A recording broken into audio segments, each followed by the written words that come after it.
Hello and welcome to SDPN's 2023-2024 NBA season previews. Today, it's all about the Golden State Warriors. The 2022 champs have shaken up the roster and are hoping to somehow get back to that promised land with their mainstay trio of Klay Thompson, Draymond Green, and of course, Steph Curry.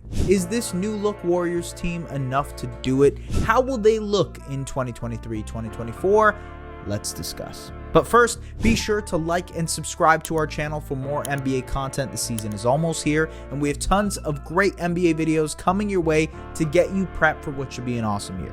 After losing in the second round to the Los Angeles Lakers and pretty much sleepwalking their way through the entire regular season, the Warriors clearly wanted to shake things up in a major way around their core trio. They also wanted to rid themselves of one of the highest luxury tax bills in the sport, and by trading Jordan Poole, they did just that. Poole carried a hefty price tag, but he also clashed with Draymond Green clearly and was far too mistake prone for the Warriors' style. After a really impressive 2021-2022 campaign, Poole fell off a cliff as a decision maker and really wasn't the same after their finals run. Although I'm still high on his potential as a player and what he can do in Washington, but we'll leave that for the Wizards preview. Overall, from the Warriors' perspective, you can see why they moved on. And it's clear that they were done with the youthful inexperience and haphazardness of Poole, because the player they acquired in exchange for him is genuinely the complete opposite. Chris Paul. The 38-year-old Paul is at the tail end of his career, but he can still be a contributor for a really good team. The question is, how in the world is this going to work in Golden State? On a surface level, Paul is an incredible decision maker that should pair well with the Warriors' system of read and react. By digging deeper, Paul is also a guy who needs the ball in his hands to thrive. The Warriors' system is predicated off of off-ball movement. Paul is a guy who is used to running 10 pick and rolls a game, and the Warriors are near the bottom of the league in pick and roll frequency.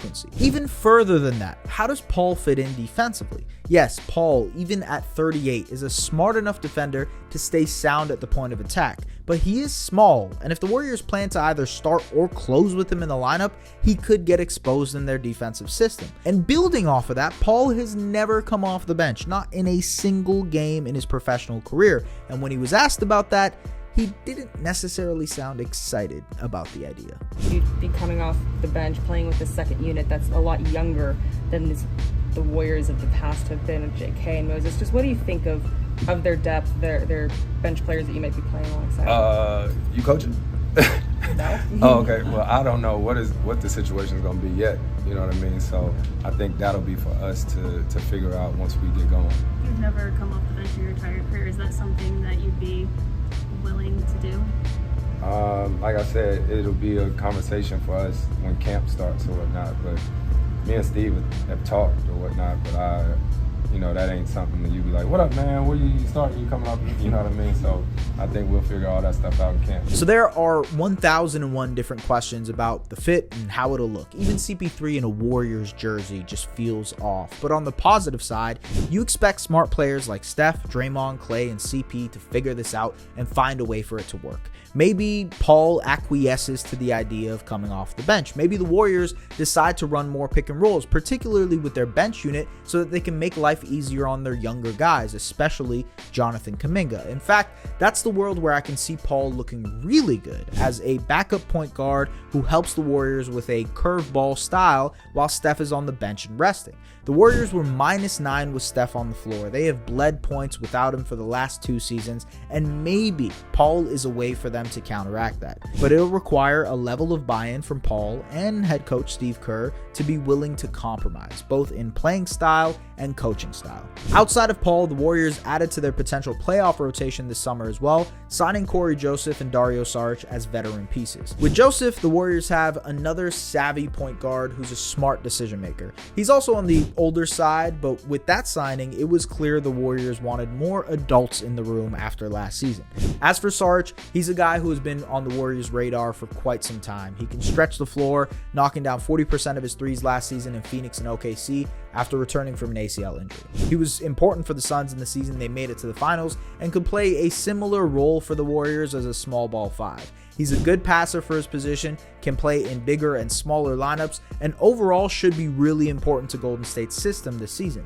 I still think they lack some size in their front court, and that issue just hasn't been addressed. Kevon Looney is a world beater, and he's proven enough, and they re-signed Draymond Green to a fair extension, but adding another rim-protecting big man as a break-in-case of emergency option would have really solidified their front court. Ultimately, the player to watch out for most on this Warriors team, the one I'm most intrigued by that could potentially give them a huge boost, is Kuminga. I already spoke about this in my video series titled The Leap, where I sat down with Charlie Cummings to dissect how Kuminga can take a leap next season. Primarily, his potential this year is linked to Poole, because Kuminga will be best served as a rim runner, using his athleticism as a guy who can attack the basket off of tilted defenses, and Poole's playmaking off the bench can help him thrive in that category.